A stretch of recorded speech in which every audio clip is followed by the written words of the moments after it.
Whenever I see a YouTuber with an amazing plant, I want one, but there's absolutely no way that I'm paying a premium for something that I can just grow myself. Hands down, my favorite plant YouTuber is Crazy Plant Guy. He's been making videos since 2017 and some of his plants are insanely healthy. His one signature plant though is a string of hearts. It's gigantic and I want it. So I'm gonna make one. When he bought his in 2019, he said he paid $65, but there's absolutely no way I'm paying $65 for just a string of hearts, so I need to find the cheapest one that I can. I bought a string of hearts last year at a local nursery for about $8.99. It came in a 3-inch pot, had about 3 vines, and it looked something like this.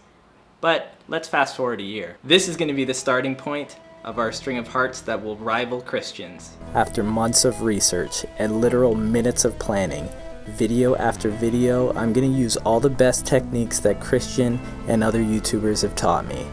This plant will be mine, and hopefully a small portion of his YouTube subscribers. Clout chasing.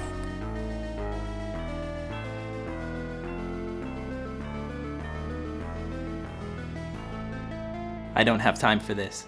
There is another way, a better way. Well, maybe not better, but just different. I'm actually gonna try rooting them in sphagnum moss. This is a test that I made last year to see if this would work. I use sphagnum moss because you only need the 2 leaves and 1 node to actually root the plant. And with that, let's get to chopping. When you compare this to the vine and water propagation method, I think this will be much more efficient.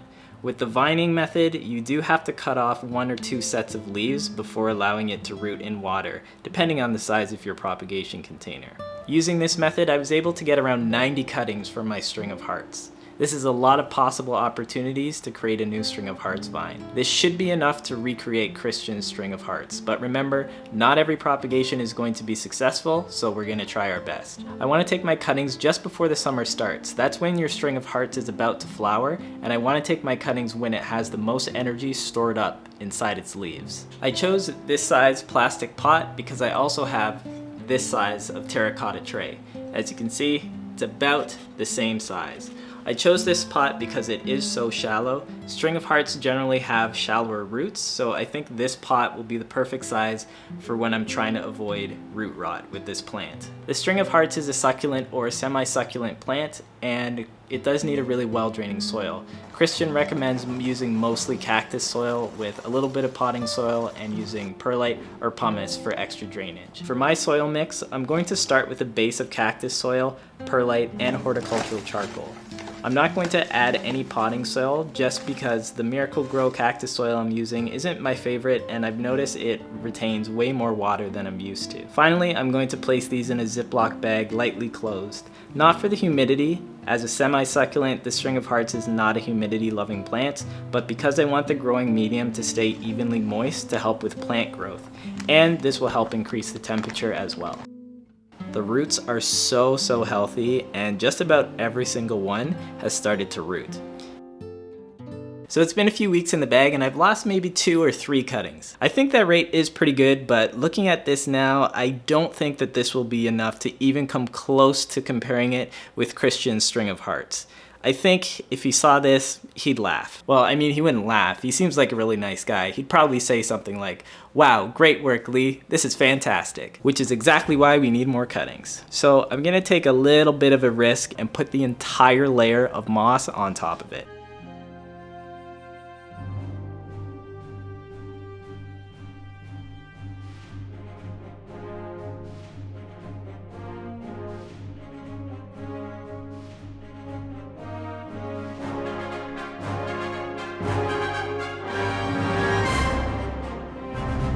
Just like flipping a pizza.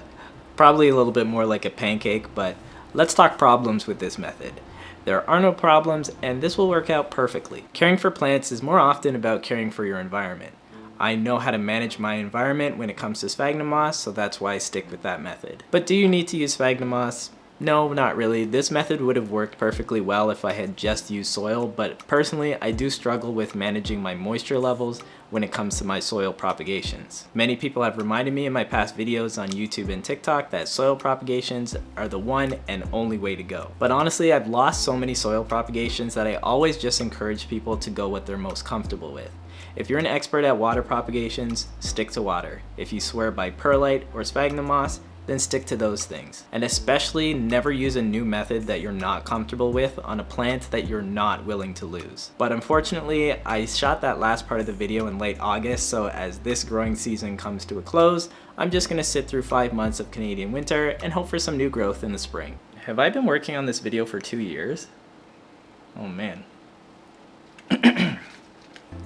Looks like we're finally starting to make some good progress. There are just a couple of bald spots and I need this thing to be perfect. So I grabbed some more cuttings from my string of hearts, which has reached the floor again, by the way. And I'm putting this back in the bag for another 2 weeks and I just need to find a place to hang this thing up. I finally did it. The macrame hanger was actually handmade, so that was around $25, but the 2 terracotta pots, the small and the big one, about $13, plus all the mounting equipment, that was super cheap, like the screws and stuff obviously, so that was only $3, and then the Ziploc bags, of course, you have to buy those in bulk, so that was around $15, plus the $9 for the plant. Oh my god.